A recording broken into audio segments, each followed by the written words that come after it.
Using adaptive cruise control is a very straightforward process, and it's done using the buttons along the right-hand side of the steering wheel here.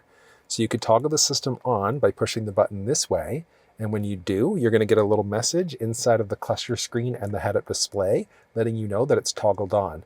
The adaptive cruise system is great all around once you get the hang of it. So you can toggle it on this way. You could then set your speed. So you're just going to push down to set your speed.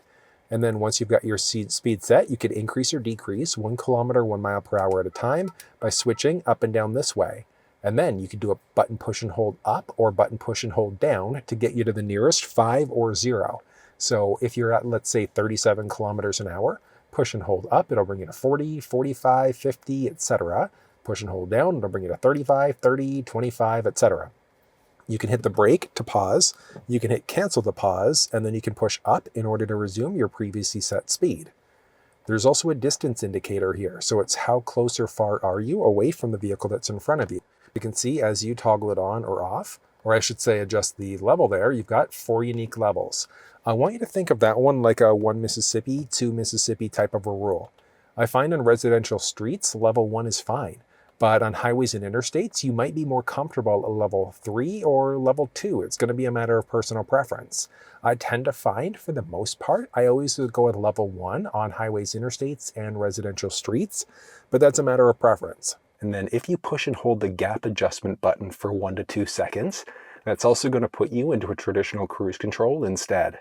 And then there's also this one, which is a lane keeping or a lane centering system.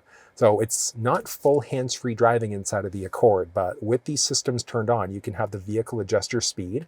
So let's say if you've got it set at 100 kilometers an hour on the highway, if the car in front of you slows down, yours will automatically brake. They change lanes, pick up speed, it's going to pick you back up to your previously set speed. You could override it at any time strictly by hitting the gas, hitting the brake, whatever the case may be. So you can overwrite the speed if you'd like to. But this, when it recognizes the lane markings, it keeps you perfectly balanced in your lane. So it's not self-driving, like I said, but when you've got the systems enabled in tandem, it gets really, really close. So let's dive in. I'll show you a live example of how it works. All right, so as of right now, I can push down to set the speed. I'm on a 50 road though, so I can push and hold up in order to get myself up to 50. And it'll take a second to do, and I'm cruising. So it's recognizing the lane markings here. So I mean, you can technically drive with your hands off the wheel for about 10 to 12 seconds before you get a message. I'm coming up to a red light here too. So that's one thing to point out, is that the vehicle will not bring you to a stop with the cruise control system turned on if you're at a red light and there's nobody in front of you. If there's somebody in front of you, it can slow you down to a complete stop, but otherwise you have to make sure you hit the brake. And then in order to reset the speed as we start to go, you're just going to push up here. It's a straightforward system to use. So again, toggle the system on or off, adjust the gap between you and the car that's in front of you, keep that lane keeping system rocking, and then let's go for it. And up, I'm going to push up in order to resume my previously set speed. And we're cruising. So you can see here, since this is the hybrid, we've got that power gauge that's kind of pushing up right now as well. And then as you go to brake, you'll notice that the charge gauge drops down. But we're cruising here. So like I said, you can take your hands off the steering wheel for about 10 to 12 seconds or so, as long as it recognizes the lane markings, which it does here, and it's going to keep you perfectly balanced in your lane. But after a few seconds, there you go. Yeah, so steering required. So you do have to keep your hands on the wheel.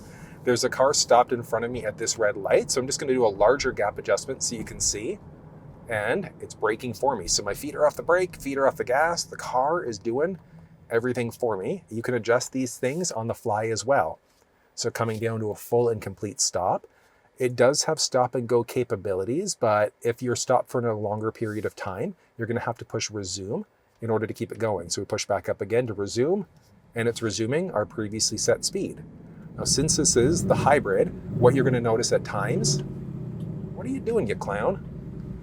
What you'll notice at times inside of the hybrid, people just trying to bully their way in, is that the fuel economy here will drop to 0. And that's because you're actively using the battery instead of the electric motor, or instead of the gas motor.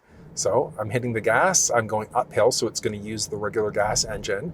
So you can see that my fuel economy is terrible, but once you start cruising or you take your foot off the accelerator, it's going to drop down quite a little bit. And then watch the charge gauge here for the hybrid. So you can see there that it's trying to pick up some range for me. So it's using regenerative braking. So I know that that's a little bit of information, but that's all you need to know about the adaptive cruise control system and then understanding the gauges here. And if you want a full walkthrough on the steering wheel buttons, the cluster screen, or the infotainment, you'll find that down in the description of this video.